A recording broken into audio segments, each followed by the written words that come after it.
சூரியன் வந்து ஒரு நட்சத்திரம் சுய ஒளி உள்ளது. அதுக்கு பேர் என்ன சொல்கிறோம், ஷார்ட் ஸ்டார்னு சொல்லுவாங்க, சின்ன குட்டி சூரியன். இவரை போலவே எத்தனையோ சூரிய குடும்பங்கள் இருக்கு. நம்ம வந்து 12 ருத்ரர்களை மாச வடிவத்தில் ருத்ரர்கள் பார்த்தீங்கன்னா ஆதித்தர் 12ன்னு சொல்கிறோம். ஆனால் இங்கே வந்து ஆரியன் ஸ்டார் கூட்டம் இருக்கு இல்லையா, அதுதான் திருவாதிரை நட்சத்திரம். என்ன அதே போல் யூனிவர்ஸில் நிறைய இடத்துல அப்போ நம்ம 27 நட்சத்திரத்தை பார்க்குறோம். 27 நட்சத்திரமும் ஒவ்வொரு நட்சத்திரமும் ஒரு நட்சத்திர கூட்டம். அது கூட்டத்திலேருந்து ஒளிகள் வருது.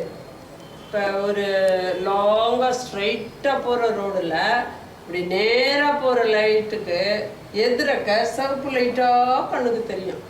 அது வந்து கிட்டத்தில் இருக்கிறது பெரிய லைட்டாட்டம் இருக்கும், கொஞ்சம் இதில் இருக்கிறது நடு லைட்டாக இருக்கும், அதுக்கப்புறம் ரொம்ப தூரத்தில் இருக்கிறது சின்ன லைட்டாக இருக்கும். அதே போல் இந்த நட்சத்திர கூட்டத்தில் சின்னதாக பெருசாக இதெல்லாம் தெரியும் போது அதெல்லாம் இப்படி கலெக்ஷனாக பார்க்கும்போது இப்படி ஒரு கொம்பு, இப்படி ஒரு வடிவம், இப்படி வந்து ஒரு ரிஷப மாட்டம் கண்ணு மூக்கு காதெல்லாம் இருக்கிறது தான் ரிஷபத்துக்குள்ளே இருக்கிற கார்த்திகை ரோகிணி மிருகசீஷம். இது லைட்டுகள்லாம் அந்த ரேடியேஷனை கொடுக்கும்போது இந்த வடிவம் தெரியும். அந்த நட்சத்திர கூட்டம் ரிஷபராசிக்கு உள்ள நட்சத்திர கூட்டத்தில் அந்த வடிவம் தெரியும். அப்போ இந்த நட்சத்திரங்கள் ஒவ்வொரு ஸ்டாரோடையும் நிறைய நட்சத்திரம் இருக்குது. அந்த நட்சத்திரங்கள் எல்லாம் சுடர் சூழொளி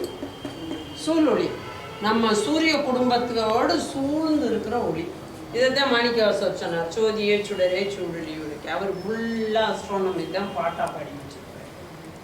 அந்த 6 நட்சத்திர குறியை போட்டு ஒரு பானைக்குள்ள ஒரு மனுஷனை பரியேட் பண்ண இடத்துல எழுதி வச்சுருப்பாங்க. அப்போ அது வந்து இன்னும் சித்திர எழுத்துக்கள்னு சொல்லப்படும். அந்த சித்திர எழுத்துக்களில் 6 ஸ்டார் போட்டிருந்தாங்கன்னா அதுக்கு பேர் கார்த்திகை நட்சத்திரம். 6 முகம் கடவுள் வந்து கார்த்திகை நட்சத்திரம்னு தானே சொல்கிறோம். இது ஒன்றுக்கு ஒன்று பேக்ரவுண்டில் இது இருக்குது.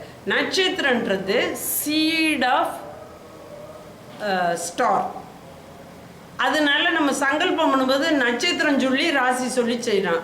Why because I born in this star seed அப்படின்னா அங்கேருந்து வந்த நியூட்ரினோ அங்கேருந்து வந்த நியூட்ரினோ நம்ம தாயோடைய கருவில் நமக்கு உசுரை கொடுத்துட்டு போயிருக்கு.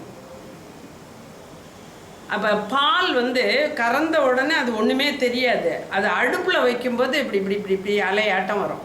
இந்த அலை கொஞ்ச நேரத்தில் திக்கான ஆடையாக வரையிடும். ஆனால் அந்த லிக்விடில் இருந்து இந்த செமி சாலிட் ஆடையாக வர்றதுக்கு இடையில ஒரு வெப்பம் வந்து அது வந்து இப்படி திகிரிதத்தம் பண்ணுது. அந்த நடனத்தில் அது உயிர் கிடைக்குது. அதுபோல் நம்ம தாயோடைய கருக்குள்ள உயிரை ஊட்டுறது ஒரு சூரியருடைய நியூட்ரினோ. அது millions of neutrino crossing our body every minute every seconds. அதுதான் நமக்கு நிறை திரை முதுமை இவைகளை கொடுக்குது. அந்த அந்த பாசிங் ரேடியேஷன் இல்லாட்டினா நமக்கு நரைக்காது, எதுவும் வராது, எதுவுமே நடக்காது. இங்கே வச்சுருக்க செம்பருத்தி பூவை இப்படி பார்த்தோம்னா நல்ல மொட்டு முதிர்ந்து இருந்துச்சுன்னா நைட்டே பறித்து பூக்கூடையில் வச்சுருந்தோம்னா காலையில் 4 மணிக்கு எந்திரிச்சு பார்க்கல அது விரிஞ்சிக்கிட்டு நிற்கும். 8-9 மணிக்கு செடியில் எப்படி பூக்குமோ அதே போல் பூக்கும். அப்போ 10 மணிக்கு மல்லிகைப்பூ மூட்டெல்லாம் பறித்து நம்ம நல்ல மாலையாக கட்டி சாயங்காலம் 6:30 மணிக்கு மேலே அதுவை பூக்கிறத நிறுத்த முடியாது. Because tropical temperature we are living in the India is a tropical area. இந்த டெம்பரேச்சருக்கு அந்த மலர்கள் வேகமாக வளருது. இதே ஆஸ்திரேலியா 13 டிகிரி சவுத்தில் இருக்குது. அது ஒரு தொட்டியில் நானும் ஒரு மாதம் பார்த்துக்கிட்டே இருக்கிறேன், பூக்கும்னு. அது நல்ல செம்பருத்தி மொட்டு இருக்கு, 1 மாதமாக இருக்கு அதே வடிவத்தில். நான் இருந்தா இந்த பூ எப்போ மொட்டு விட்டுச்சு ஆண்டி, இது விட்டு 6 மாதம் ஆச்சு ஆண்டி, இன்னும் பூவே வரல ஆண்டி. இந்த மாதிரி மொட்டு இருந்துச்சுன்னா மறுநாள் எங்களுக்கு பூத்துருப்பா. இது என்ன இப்படி இருக்குன்னா climate is 18 degrees centigrade. அந்த காற்றுடைய அமைப்பு வந்து -4 டிகிரி. காற்று வந்து இங்கெல்லாம் ஜில்லிப்பாக இருக்குது, விரல்லாம் ஜில்லிப்பாக இருக்குது. இயற்கையாக அட்மாஸ்பியர் டெம்பரேச்சர் 18 டிகிரின்னு அவன் போடுறேன். ஆக்சுவலாக பனி தான் விழலை, பனி விழுகிற அளவுக்கு கூட ஜில்லிப்பு இருக்கு, அது வளர மாட்டேங்குது. வெண்டி செடி அங்கே கொண்டு போய் போட்டோம்னா முளைக்காது. அதுக்கு 15 டிகிரி சென்டிகிரேட் அப்படின்னு ஒன்று இருந்தாத்தான் அந்த வெயிலும் காற்று மண் இதெல்லாம் சேர்ந்து தண்ணி ஊற்றிட்டோம்னா வெண்டி முளைச்சி வரும். அதே போல் மார்கழி மாதத்தில் பூக்கிற பூவுக்கு 16 டிகிரி டெம்பரேச்சர் 4:30லேருந்து 10 மணி வரைக்கும் இருக்கணும். மிஸ்ட் இருக்கும், மார்கழி மாதம் குளிர் இருக்கும். இந்த ட்ரெஸ்ஸு போட்டிருந்தாக்க அதுக்கு மேலே இன்னொரு ஜாக்கெட் போடுவோம், இல்லாட்டினா ஒரு கோட்டை மாட்டிக்கிட்டு தெரியுமா. அந்த டெம்பரேச்சரில் வர்ற அந்த மாம்பூ பிஞ்சு விடும். அந்த பிஞ்சு தான் மாசி மாதத்துல வடுவாக கிடைக்குது. புரியுறதா? அது 90 நாள் போனால் தான் நமக்கு வடு வடிவம் வருது. புரியுறதா? அப்போ 16 டிகிரி சென்டிகிரேட் இருக்கையில் மாம்பூ ஒரு கொத்து இப்படி பூத்துச்சுன்னா அந்த கொத்து ஃபுல்லாக பிஞ்சிருக்கும். அந்த temperature it is favourable for it is a comfort biological atmosphere. அப்போ இந்த நட்சத்திரங்கள் மார்கழி மாதத்தில் வர்ற நட்சத்திரங்கள் அவைகள் ஜில்லிப்பைத்தான் கொடுக்கும். நம்மளுடைய டெம்பரேச்சரும் அது மாதிரி தான் இருக்கும். So we are need to understand. ஜோதிய சுடரை சூழொளி விளக்குன்னா, ஜோதினா தீபம் ஏற்றுற தீபம், விளக்கு ஏற்றுறது, அடுப்பு ஏற்றுறது, இதெல்லாம் ஜோதி. சுடர்னா நம்மளை நடத்திக்கிட்டு போகிற சூரியன். சூழொளி விளக்குனா இந்த சுடரை சுற்றி இன்னும் எத்தனையோ நட்சத்திரங்கள் இருக்கு, அவைகள் தான் நம்மளுக்கு சூழொளி விளக்கு. அதைத்தான் மாணிக்க வாசகர் அஸ்ட்ரானமி வடிவத்தில் இது பாடி வச்சார். ஓகேயா? அது நட்சத்திரம். So the third part of panchangam is நட்சத்திரம். அடுத்து 4th பார்ட் வந்து யோகங்கள்னு இருக்குது. 27 யோகங்கள். இந்த பஞ்சாங்கத்தை எடுத்து இப்படி வச்சுக்கிட்டு சித்திரை மாதம் குரோதி வருஷம் ஞாயிற்றுக்கிழமை பிறந்துச்சுல்ல, அந்த ஞாயிற்றுக்கிழமை இது நாள் வந்து ஞாயிறு, அதுக்கு திதி வந்து சஷ்டி திதியில் பிறக்குது. அடுத்து வந்து நட்சத்திரம் திருவாதிரை. அந்த நட்சத்திரத்துக்கு அப்புறம் அதிகண்ட யோகம், அவ்வளோ வரைக்கும் போட்டிருக்கு மெசேஜ். அதிகண்ட யோகம்னா சந்திரன் அதிபதி. அதுக்கப்புறம் கரணம் வந்து தைதுளை கரணம் அப்படின்னு போட்டிருக்கு. இந்த அதிகண்டன்றது தை மாசத்துல பூச நட்சத்திரம் இருக்கையில், பூசம் தை மாசன்றது மகரத்தில் இருக்கும் சூரியன், பூச நட்சத்திரன்றது கடகத்தில் இருக்கும் சந்திரன்.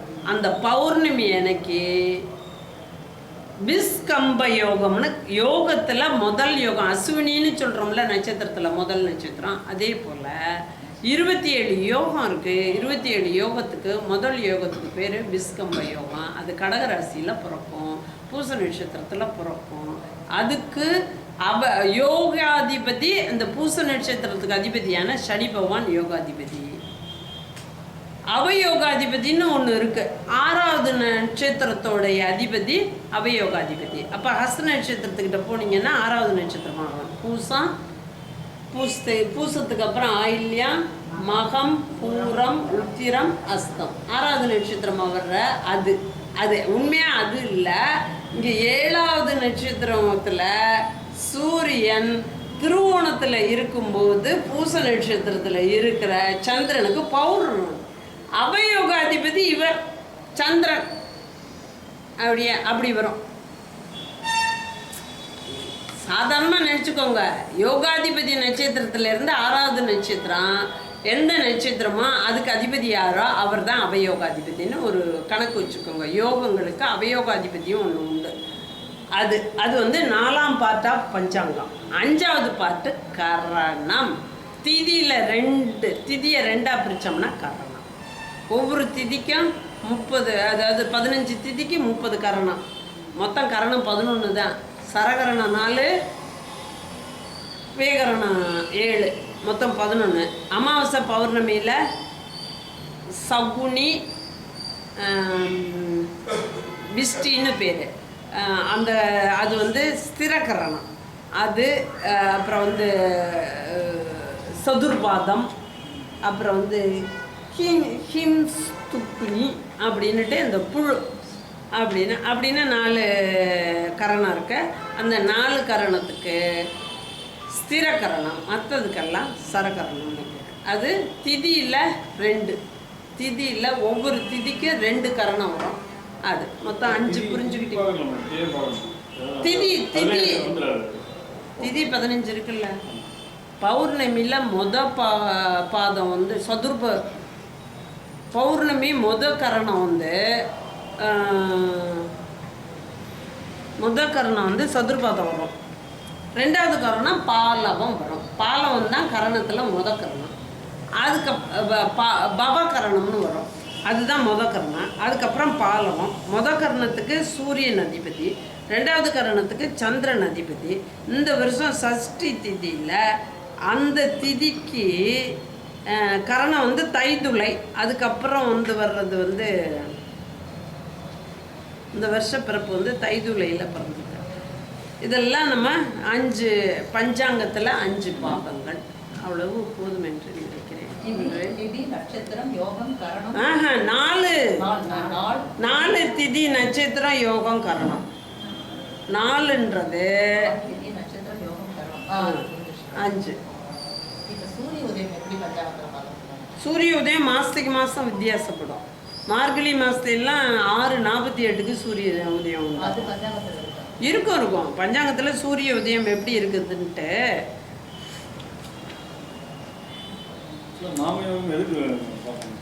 நாமயோகம் நட்சத்திரம். நீங்கள் என்ன விதை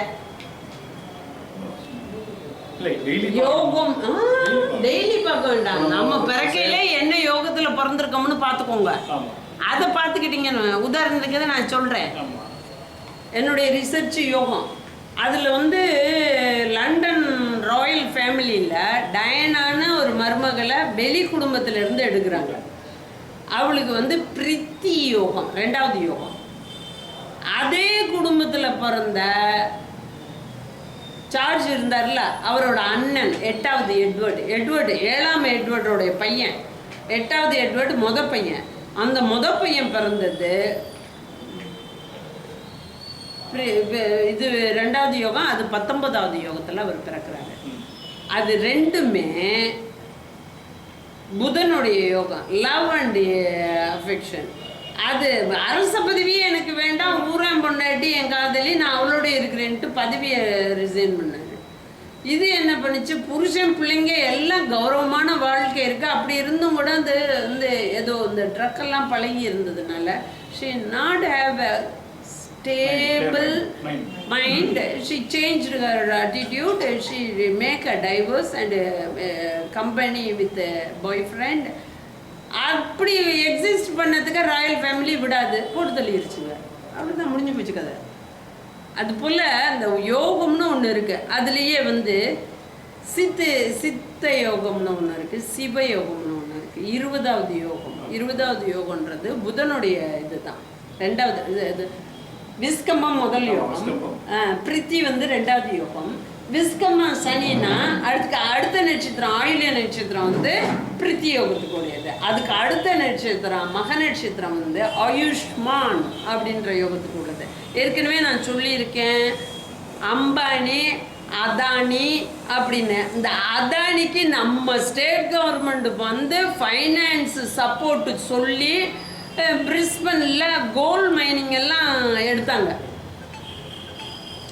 இவங்களுக்கு அவங்க கேரண்டி கொடுத்தா அவங்க எடுக்கிறாங்க. என்ன இவ்வளோ 120 கோடி மக்களுக்கு இவங்க தான் ரெப்ரசன்டேட்டிவா? சிவன் விடுவாரா?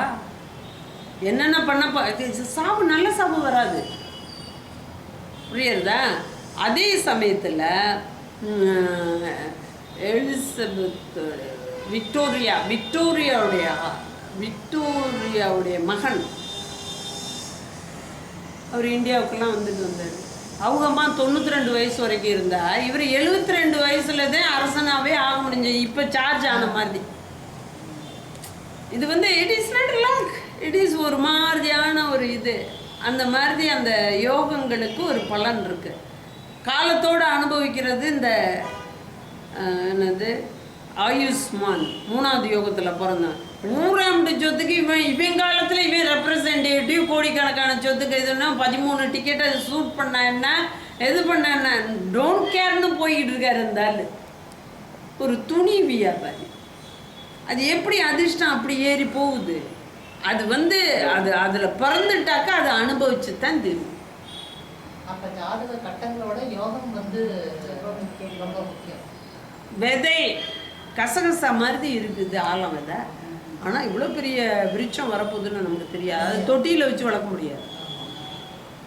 அதே போல் அந்த விதை விதை நட்சத்திரம் கர்மா அதிர்ஷ்டம் யோகம் எதுக்கு நீ பிறந்திருக்க அப்படின்ற கோர் ஆஃப் கேரக்டர் இஸ் யோகம். அதில் பூர்வ புண்ணியம்லாம் இருக்குது. வரியான் யோகத்தில் பிறந்திருக்காங்க, வியாதிபாத யோகத்தில் பிறந்திருக்காங்க. அவங்கெல்லாம் அப்படி மாற்றியே விட்டுருவாங்க, கர்மங்களை வந்து மாற்றியே விட்டுருவாங்க. பாவிகளாக இருந்தாலும் நீ பாவம் பண்ணான்னா புண்ணியம் பண்ணான்னு. சிவராத்திரி எனக்கு எதிர்க்க நின்றுட்டாடா, சார்ஜ் ஆகி போயிட்டாடா, நீ குபேரன் ஆயிடுவாயிடா, மன்னன் ஆயிடுவாயிடா அப்படின்னு சொல்லலை. வரியான் யோகத்தில் பிறந்த பையனை குபேரன் அப்படித்தானே இது பண்ணுறாரு. ஒரு மன்னனோட மகன் மாற்றான் தாய் வந்த உடனே தாய் இல்லாமல் அது என்ன பண்ணுது, அப்பா கிட்ட அங்கீகாரம் இல்லாமல் வெளியே அடித்து வரட்டிடுறாங்க. சிவராத்திரி எனக்கு அது நெய் மணக்க பிரசாதங்கள்லாம் அப்படியே உடம்பெல்லாம் ஊறுது, அது சாப்பிடணும் போல் இருக்குது, கோயிலுக்குள்ளே பூந்துருது, அதை திருடுது. அதை திருடுறதுக்கு விளக்க தூண்டி விடுது. இது திருடுறதை பற்றி கவலைப்படலை, விளக்கு தூண்டி விட்டது புண்ணிய கணக்கில் இருக்குது. ஓடுது, மற்றவங்க விரட்டுறாங்க, ஓடுது. ஓடுனா சிவ சந்நிதி அப்படியே ஒளி மயமாக இருக்குது, பூத கணங்கள் இப்படி ஒதுங்குது, அவர் சார்ஜ் ஆகிடுச்சு. அடுத்த பிறப்பில் நீ மன்னன், குபேர சொத்துக்கு சொந்தக்காரன் அப்படின்னு. குபேரன் அப்படித்தான் பிறந்தார். அது பெருமாளுக்கே கடன் கொடுத்தாரு லக்ஷ்மியை கல்யாணம் பண்ணிக்கிறதுக்கு. புரியுறதா? அத்தோடு இல்லை, ராவணனுக்கு அவர் சித்தப்பா. டேய் நீ இந்த நாட்டை வச்சு ஆண்டு கொடான்னு இலங்கையை கொடுத்துருக்காரு. புரியுறதா? It's quality, it is not யோகம்ன்றது வந்து நீ அந்த யோகத்துக்கு பிறந்திருக்கியா அவ்வளோதான். இதை பாருங்க, வியாகத யோகம் 11 என்னவோ வியாகத யோகம்னு ஒன்று. அந்த யோகத்தில் நம்ம ஏடப்படி பிறந்தேன். வியாகதம்னு நான் அடியாள் தடியாள் ஒரு கூட்டம். அந்த என்ன சொன்னேன், இந்த மருத்துக்கள் அப்படின்றவங்க 7 பேர். அதை இந்திரன் பிச்சு விட்டுறான், அதிதி கற்பத்துக்குள்ளே அதை பிச்சு விட்டுருவான். காற்று வடிவத்தில் போய் அது வந்து பிச்சு விட்றான், ஸ்ப்ளிட் பண்ணுறான். 7 14 14 28 28 இப்படி 40 அப்படி வளர்ந்தது. வளர்ந்தா அந்த கூட்டத்தை எல்லாம் இந்த இடி, இந்த மின்னல், இந்த காற்று, இந்த ரேடியேஷன் இது எல்லாம் அது வடிவத்தில் இருக்குது. அப்போ இது நல்லது என்னது அக்ரிகல்ச்சுரல் டூர் போன பிள்ளைங்களை ஃபயர் பண்ணி ஜெயலலிதா விட்டு தீர்ப்பு சொல்கிறேன் இன்னைக்கு. அப்படி 2 பொம்பளை பிள்ளைங்க அந்த ஆடை எரிஞ்சு போனதுனால வெளியே பசங்க நிற்கிறாங்கன்னு வராமல் உள்ளேயே இருந்து செத்துச்சுங்க. துணி இல்லாமல் வெளியே வரக்கூடாதுன்னுட்டு. அப்போ இதெல்லாம் படைப்பள்ளம் தானே. ராமதாஸோட போன எலெக்ஷனில் கூட்டு, இந்த எலெக்ஷனில் நீ வந்தாவா வராட்டின்னா போ. எப்படி ஜெயிக்க போகிறோம்னே தெரியல. ஒரு 1 லட்சம் ஓட்டை காணுமா கோயம்புத்தூரில், ஓட்டே போடலையா.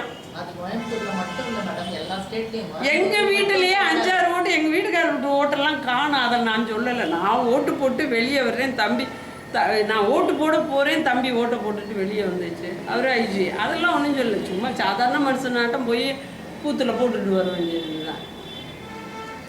அந்த வியாகத யோகத்துக்கு அதிபதி வந்து வஸ்துக்கள்னு போட்டிருக்கோம். இந்த வஸ்துக்கள்ன்றது அந்த இந்த 1 7 ஆகுறது, 7 14 ஆகுறது, அப்படி மல்டிப்ளிகேஷன். அந்த யோகத்தில் அந்த கோர் ஆஃப் கேரக்டர் இருக்குது, பூர்வ கர்மா இருக்குது, பாவம் புண்ணியம் பேலன்ஸ் இருக்குது. அந்த சூல யோகம்னு 9வது யோகம் இருக்குது. அதில் வந்து பார்வதி வந்து சிவன் சொல்கிறத கவனிக்காமல் இருந்ததுனால பாம்பா போகிறா அப்படின்னு சாபம் போட்டுறாரு. அது பாம்பாக வருது, நல்லா தபஸ் பண்ணி பண்ணி மனுஷியாகிடுது. மனுஷியானா அங்கே இப்படி மண்ணை பிடிச்சி அவள்கிட்ட கொடுத்தா திருமாங்கல்ய மாட்டான் இருக்கான். அது வந்து அவன் பாய் ஃப்ரெண்டுக்கிட்ட கொடுத்து கட்ட சொல்லி அதுக்கு பாடு போகும். இது இருந்த இடத்துல அப்படி ஒரு புற்று மாரியம்மனாக வந்துடுது. அதுக்கப்புறம் சிவன் தேடி வந்து அது மணப்பாங்க. தெய்வம் டீப்ரமோட் ஆகி பூமிக்கு வந்தால் அது தெய்வ கலைகளை எல்லாம் காமிக்கும். சூல யோகத்தில் பிறந்தது தான் நம்ம விக்டோரியா. இந்த இப்போ இறந்துச்சே எலிசபெத்து, அவங்க பாட்டி வந்து சோபன யோகத்தில் பிறந்தது. அது எல்லாமே அதை தேடி வந்துச்சு. இதுவும் பெரியப்பா பெரியப்பா பதவி இருந்தான்னு போயிட்டார். எட்டாம் எட்வர்டு ஜார்ஜ் இருந்தார். ரொம்ப நாள் இருக்கலை. அவருக்கு சீக்கிரம் அவர் கொஞ்சம் குடிப்பார். நிறைய கேர்ள் ஃப்ரெண்டு போல் இருக்க. அவரும் சீக்கிரம் போயிட்டார். போனால் இந்த எட்வர்டு இன்னும் உயிரோடு இருக்கார். அது வந்து தம்பி மகளையே நீயே பதவியை எடுத்துக்கணும்னு சொல்லிட்டாரு. இல்லை, she have a சூல யோகம். she is one of the Parvati. she is இசித்துவம்னு சொல்கிறோம்ல, அஷ்டம சித்திகளில் இசித்துவம்னு ஒன்று சொல்கிறான். சிவ தத்துவத்தில் அங்கே வந்து என்னது சுத்த வித்த இசித்துவம், சிவம், பரமசிவம், சிவ சி அப்படின்னு தான் அந்த 5 இது வந்து கடைசியில் முடியும். சிக்கு உடம்பு கிடையாது.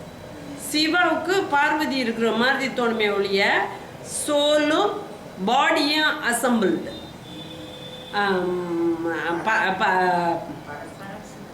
பரசுக்கு வந்து 5 முகமும் இருக்கும். பஞ்சபூதங்களை கண்ட்ரோல் பண்ண. இசித்துவத்துக்கு எல்லாம் தன்னை தேடி வரணும். நம்ம எதையும் தேடி போகக்கூடாது. இப்போ நினச்சிக்கிட்டே இருப்போம், என்னடா அது இன்கம் டேக்ஸிலேருந்து ஒரு லெட்ரு வந்து கிடக்கு, யாரை போய் பார்க்குறது அப்படின்னு ஒரு பெல் அடிக்கிற சத்தம் கேட்கும். என்னென்னு கேட்டால், மேடம் உங்கள்கிட்ட கன்சல்ட் பண்ண வந்திருக்கேன். என்ன விஷயம்? மேடம் நான் இன்கம் டேக்ஸில் ஒர்க் பண்ணுறேன் மேடம், இன்ஸ்பெக்டர் மேடம், நான் கன்சல்ட் பண்ண வந்தேன். சரின்னு கேட்டேன், இந்த மாதிரி லெட்டருக்கு என்ன சார் பண்ணுறது? நீங்கள் என்ன விளம்பர போர்டு வச்சுருக்கீங்களா? அதுக்கு நாங்கள் பார்த்துட்டு எழுதி போட்டிருப்போம். அது ஒன்றும் இல்லை, உங்கள் ஆடிட்டர்கிட்ட சொல்லி ஒரு லெட்ரு போடுங்க. அவர் ஒரு இது அக்கௌண்ட்டு காமிச்சாருன்னா he will be stamped income tax இது பண்ணினேன், ஸ்டாம்ப் பண்ணி உங்களுக்கு இது வாங்கி கொடுத்துருவாங்க. இது நத்திங் அப்படின்ட்டு போகும். இசித்துவம்னா நம்மளை தேடி வரணும். அப்போ என்ன பண்ணணும்?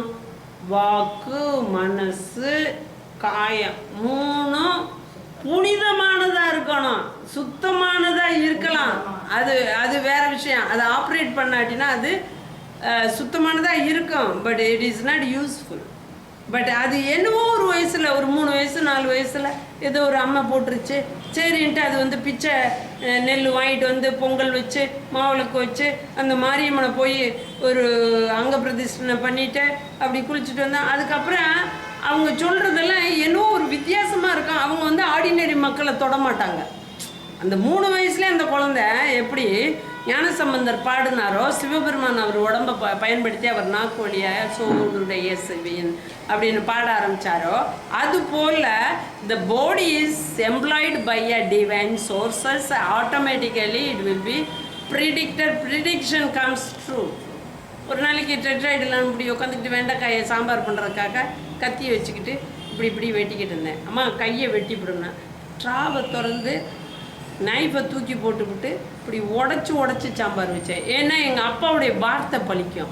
என் கையை வெட்டிவிட்டா நாளைக்கு நான் அவருக்கு ஹெல்ப் பண்ண முடியாதுல்ல. அவர் சொன்னார், கையை வெட்டிக்கிற பிற பார்த்துமா அப்படின்னு. இப்படி வெட்டிக்கிட்டு இருந்த பார்த்தாரு. அப்படியே கோயிலை சுற்றிட்டு இப்படி வந்தவர் கிச்சனில் வந்து இப்படி பார்த்தார்.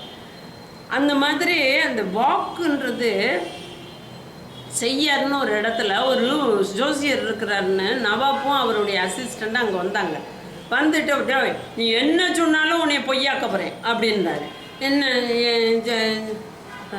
அவங்க அரசர்களில் என்ன பண்ணுறது அப்படின்னா, ஒரு குருவியை கொடுத்து, இந்த பாரு நான் ஒரு குருவி வச்சுருக்கேன், இந்த பிடிச்சி வச்சுருக்கேன், இந்த குருவி பொழைக்கும்னு சொன்னீங்கன்னா இந்த இந்த இந்த கத்தி வச்சுருக்கேன்ல இதெல்லாம் வெட்டி போடுவேன். இது இருக்குது, இந்த இது இப்படி தலையாட்டிக்கிட்டு இருக்கு, இந்த சின்ன கத்தியால் அது வெட்டி போடுவேன். சாகும்னு சொன்னீங்கன்னா கையை விரித்து விட்டுருவேன், பறந்துடும். எதை சொல்கிறியோ அதை பொய்யாக்குவேன் அப்படின்னு சொன்னாங்க. அவர் ஒரு 3 நிமிஷம் ஜெபம் பண்ணிட்டு சொல்கிறாரு, அது பொழைச்சிக்கும் அப்படின்னு. உடனே இவர் என்ன பண்ணுறாரு, இப்படி தானே கட்டவரெல்லாம் அந்த குருவி இங்கே இருக்குது, இப்படி இப்படி இப்படி இருக்குது தலையாட்டி. ஒரு கத்தியை எடுத்துக்கிட்டு இப்படின்றாரு. அது கத்தி வருதுன்னு தெரியுதுல்ல, தலையை எங்கிட்டு வச்சுக்குது, இங்கே கையை விட்டுது அப்படிங்கிறாரு. டெங்கன்னு பறவை பறந்துருது. சோசியர் சொன்ன பழிச்சிச்சா? அதுதான் மனசு, காயம், வாக்கு சுத்தம் இருக்கணும். அதே போல் தர்மங்களாக இருக்கணும். 5000 ரூபா வந்த உடனே நகையை போய் திருப்பிக்கிட்டு வர்றோம்னாக்க பலிக்காது. அது அந்த 4 பேருக்கு போடணும்னு இருக்க 4 பேருக்கு போட்டுட்டு போயிட்டோம்னா அது பாடு பலிக்கும். இதோட நிறைவு.